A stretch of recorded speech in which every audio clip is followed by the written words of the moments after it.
गण गणपते नमः। आज आषाढ़ मास के बुधवार को सुनिए बुधवार की पौराणिक कथाएं और साथ में सुनेंगे धन समृद्धि प्रदान करने वाली, बरकत देने वाली माता अन्नपूर्णा की भी कथा। तो इन सभी कथाओं को श्रद्धा और भक्ति के साथ आप पूरा अवश्य सुनें। प्रेम से सभी लोग बोलिए गणपति बप्पा की जय। बहुत समय पहले की बात है। एक गांव में एक भाई बहन रहते थे। भाई बहुत गरीब था पर उसकी बहन पैसे वाली थी। जब बहन के ननंद का विवाह था तब बहन ने ना तो अपने भाई को विवाह में आने का निमंत्रण दिया और ना ही कोई चिट्ठी भेजी। भाई को बाहर वालों से पता चला कि उसकी बहन के ननंद का विवाह है। उसकी बहन के ननंद का विवाह है। भाई ने अपने गांव वालों को बताया। तब गांव वालों ने अपनी बहन से चुनरी, बिछिया और साड़ी जैसा जितना उससे बन पड़ा कन्या के लिए दिया। भाई सारा सामान लेकर बहन के गांव पहुंचा। बहन के घर जाने पर बहन की देवरानी बोली, भाभी जी आपके भाई आए हैं। तो बहन ने पूछा कैसे आए हैं और क्या पहना है। तब देवरानी ने कहा पैदल आए हैं, फटी पगड़ी है, फटी धोती पहने हैं। तो बहन बोली मेरे ससुर हवेली के सामने दुकान में बैठे हैं, मुझे शर्म आती है। भाई को बोलो पीछे के दरवाजे से आएं। भाई के आते ही बहन ने भाई को एक कमरे में बंद करके बाहर से ताला लगा दिया। एक तरफ लड़की का विवाह हो रहा था, गाजे बाजे बज रहे थे, अतिथियों को भोजन कराया जा रहा था और दूसरी तरफ भाई को कोई भी पानी तक पूछने वाला नहीं था। तभी भांजे की बहू को दया आई और उसने दरवाज़ा खोल दिया। दरवाज़ा खुलते ही भाई वहाँ से भागा। 2 दिन के भूखे प्यासे रहने के कारण उसे चक्कर आने लगे। रास्ते में एक गणेश जी का मंदिर था। वहाँ जाकर वो गिर गया और रोते रोते गणेश भगवान को अपनी व्यथा सुनाई और बोला, हे गणेश जी महाराज, आज मेरी गरीबी के कारण से मेरी सगी बहन ने मुझे धिक्कार दिया। पूछेंगे कि विवाह से क्या मिठाई लेकर आए हो। सभी लोग पूछेंगे गांव में क्या मिठाई लेकर आए हो विवाह से, तो मैं क्या जवाब दूंगा। तब गणेश जी को उस पर दया आ गई और गणेश जी भगवान बोले, मेरे बगीचे से ककड़ी और तरबूज तोड़कर ले जा। तब भाई ने ककड़ी तोड़कर झोला भर लिया और अपने घर गया। घर जाते ही बच्चों ने पूछा, पिताजी बुआ के यहाँ से हम लोगों के लिए क्या लाए हो। झोला खोलते ही छोटे तरबूज सोने के गेंद में बदल गए। बाकी तरबूज काटने से हीरे मोती निकले। पत्नी बोली, आप बहन के घर से इतना कुछ क्यों लाए। आपकी बहन ने हम लोगों को बहुत ज़्यादा दे दिया है। भाई ने कुछ भी जवाब नहीं दिया। गणेश भगवान की कृपा से उनके दिन बदल गए। भाई का काम धंधा जोरों से चलने लगा। धीरे धीरे गहने, कपड़े, रहने के लिए मकान बन गए। पत्नी बोली, एक बार ननंद जी को बुला कर लाओ। तो भाई ने नए कपड़े, नए जूते पहनकर रथ में बैठकर बहन को लेने गया। रथ में बैठकर बहन को लेने गया तो देवरानी बोली, भाभी जी आपके भाई आए हैं। बहन ने पूछा कैसे आए हैं और क्या पहना है। तब देवरानी बोली, रथ में बैठकर खूब ठाठ बाट से आए हैं। बहन बोली, मेरे भाई को बोलो कि हवेली के सामने से आएं। मेरे ससुर देवर जेठ देखेंगे। भाई का बहन ने खूब स्वागत सत्कार किया। भाई बोला, बहन मैं तुम्हें लेने आया हूँ। तब बहन ने कहा, मुझे भी बहुत दिन हो गए हैं, चलो मैं चलती हूँ। भाई बहन को लेकर अपने घर आया। भाई और उसकी पत्नी ने बहन का खूब आदर सत्कार किया। जो चीज़ें मांगी सब बनवा कर बहन को दिया। बहन बोली, भाई मुझे एक जूते चाहिए। तब भाई ने मोची को बुलाया और कहा, मेरी बहन के लिए ऐसी जूती बनाओ जो मुंह से बोले। भाई ने बहन को बहुत सारा धन देकर विदा किया, पर अभी तक वह जूती नहीं आई थी। बहन रवाना होने लगी, तभी मोची जूतियाँ लेकर आया। बहन की जूती पहनते ही जूतियाँ बोली, निर्धन भाई की पैसे वाली बहन, गणेश जी का बगीचा नहीं होता तो आज क्या करती। निर्धन भाई की बहन, पैसे वाली बहन, गणेश जी का अगर बगीचा नहीं होता तो आज क्या करती। बहन तो भाई की पत्नी से पूछने लगी, यह आवाज़ कहाँ से आ रही है। तभी भाई ने कहा, सुबह का समय है, कोई जीव जंतु बोल रहे होंगे। भाई ने गाड़ी को जल्दी जाने को कहा। बहन के जाते ही पत्नी जिद करके बैठ गई कि जूतियाँ क्या बोल रही थी। तब पति ने अपनी पूरी आपबीती सुनाई कि कैसे बहन ने मुझे 2 दिन भूखा रखा, कमरे में बंद कर दिया था। बांजे की बहू ने दरवाज़ा खोला, तब मैं बाहर आया और गणेश जी के शरण में जा पहुंचा। गणेश जी की कृपा से हमारे दिन बदले हैं। उसने अपनी पत्नी को सारी बातें बताई। तब पत्नी बोली, अगर मुझे मालूम होता तो मैं आपकी बहन को कुछ नहीं देती। मेरा दिया हुआ सब कुछ वापस लेकर आओ। तब पति बोला, गणेश भगवान जी ने हमें सब दिया है। अगर वह मुझे भूखा प्यासा कमरे में बंद नहीं करती तो मैं भगवान गणेश जी के मंदिर में क्यों जाता।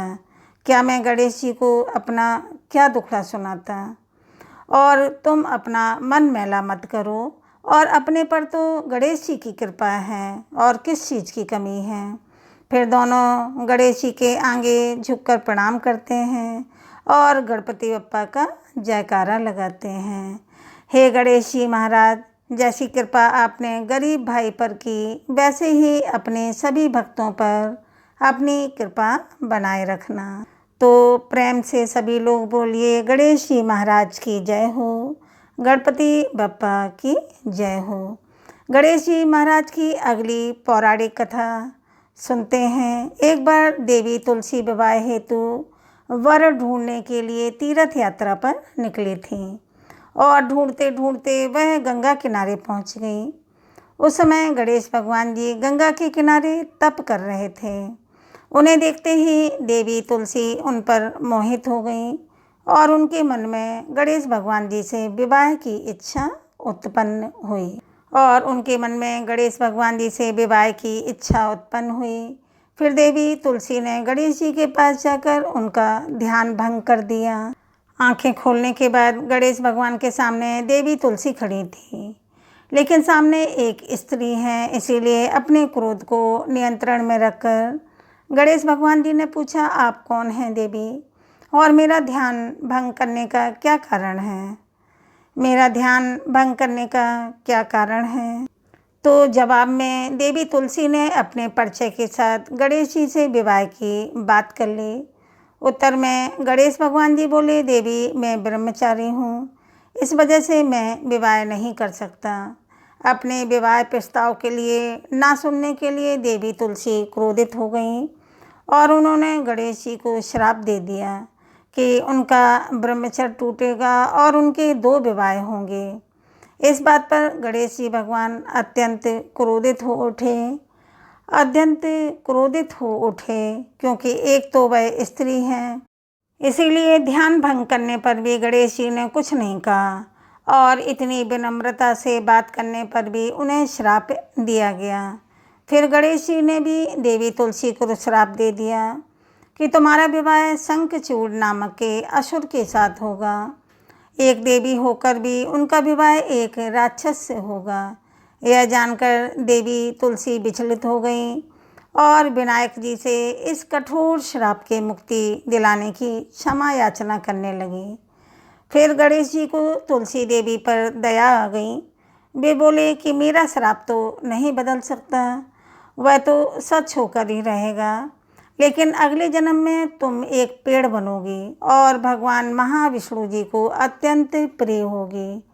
उनकी पूजा में भी तुम्हारा एक महत्वपूर्ण स्थान होगा और कलयुग के इंसानों को तुम मोक्ष का मार्ग दिखाओगी, लेकिन तुमने मेरा तप भंग किया है और मुझे ब्रह्मचारी होकर भी 2 विवाह का श्राप भी दिया है। इसीलिए मेरी किसी भी प्रकार की पूजा में तुम निषिद्ध रहोगी। इस प्रकार देवी तुलसी गणेश भगवान जी की पूजा में निषिद्ध हो गई। प्रेम से बोलिए गणेश भगवान की जय। प्रेम से सभी लोग बोलिए गणपति बप्पा की जय। आइए सुनते हैं गणेश जी के विवाह की कथा। भगवान गणेश जी का मुख हाथी का है और एक दांत भी टूटा हुआ है। इन्हीं 2 कारणों की वजह से उनका विवाह नहीं हो पा रहा था। इस बात से गणेश जी महाराज अक्सर नाराज रहा करते थे। एक दिन देवता के आग्रह पर विनायक जी उसके विवाह में अपनी उपस्थिति दर्शाने गए। विवाह स्थल पर पहुंचने के बाद कुछ देवताओं ने मिलकर गणेश भगवान जी का समय पर विवाह न होने के कारण उपहास किया, जिससे गणेश जी बहुत ही अधिक नाराज हो गए। उसी दिन उन्होंने ठान लिया कि जब तक मेरा विवाह नहीं होता तब तक मैं किसी भी देवता का विवाह नहीं होने दूंगा। गणेश भगवान जी के पास विवाह है और अन्य संदेश लाने का काम उनके प्रिय वाहन मूषक राज करते थे। अब मूषक राज जब भी किसी देवता के विवाह का समाचार लाते तब गणेश जी उसे आदेश देते और मूषक राज अपनी सेना के साथ जाकर उस विवाह के मंडप को गिराकर तहस नहस कर देते और बारातियों को भी भगा देते। इस तरह गणेश जी और मूषक राज की मिली भगत की वजह से किसी भी देवता का विवाह नहीं हो पा रहा था। गणपति जी के व्यवहार से तंग आकर सभी देवी देवता भगवान शिव और माता पार्वती जी के पास पहुंच गए और इस विराट समस्या का समाधान मांगने लगे। तब भगवान शिव और माता पार्वती ने कहा कि इसका हल तो आपको केवल ब्रह्मदेव जी के पास ही मिल सकता है। कृपा करके आप ब्रह्मलोक को जाएं। तब माता पार्वती और महादेव जी को प्रणाम करके सभी देवी देवता ब्रह्मा जी के पास गए। ब्रह्मा जी के पास प्रकट हुए। देवताओं की समस्या को ठीक से सुनने के बाद ब्रह्मा जी ने अपनी योग शक्ति से 2 कन्याओं का निर्माण किया। कन्याओं का नाम था रिद्धि और सिद्धि। वह दोनों ब्रह्मा जी की मानस पुत्रियां थीं। उन्हें लेकर ब्रह्मा जी गणेश महाराज जी के पास गए और उनसे अपनी पुत्रियों को ज्ञान एवं शिक्षा प्रदान करने का निवेदन करने लगे। ब्रह्मा जी का मान रखने के लिए एकदंत भगवान ने रिद्धि और सिद्धि को शिक्षा देना प्रारंभ किया। फिर उस दिन के बाद से जब भी मूषक राज किसी विवाह की खबर लेकर आते हैं उस वक्त रिद्धि और सिद्धि गणेश जी को अपनी बातों में उलझा कर रखती थी। इस तरह गणेश जी का ध्यान किसी और विषय पर रहता और दूसरी तरफ देवताओं का विवाह संपन्न हो जाता। एक दिन बुद्धि के देवता भगवान गणेश जी को यह बात समझ आ गई, लेकिन उनके क्रोध में आने से पहले ही ब्रह्मदेव अपनी दोनों पुत्रियों के साथ वहां पर प्रकट हो गए। रिद्धि सिद्धि को सामने देखते ही गणेश जी का क्रोध बढ़ने लगा, किंतु विनायक जी के मुख से कोई भी शब्द निकलने के पहले ही भगवान ब्रह्मदेव जी ने कहा, हे गणेश जी, आपने स्वयं ही मेरी पुत्रियों को शिक्षा दी है और अब मुझे इन दोनों के विवाह योग्य कोई भी वर नहीं मिल रहा। मेरी आपसे विनती है कि आप ही रिद्धि और सिद्धि से विवाह करके मुझे धन्य कीजिए। परमपिता ब्रह्मदेव जी की शांत वाणी को सुनकर गणेश जी का क्रोध शांत हो गया और वे उस विवाह प्रस्ताव के लिए हंसी खुशी राजी हो गए। विवाह के बाद अपनी दोनों पत्नियों से उन्हें 2 पुत्र प्राप्त हुए, जिनका नाम रखा गया शुभ और लाभ। तो प्रेम से बोलिए भगवान गणपति बप्पा की जय। कथा अच्छी लगी हो तो चैनल को सब्सक्राइब करें, वीडियो को लाइक व शेयर करें और कमेंट में जय गणपति बप्पा की लिखें।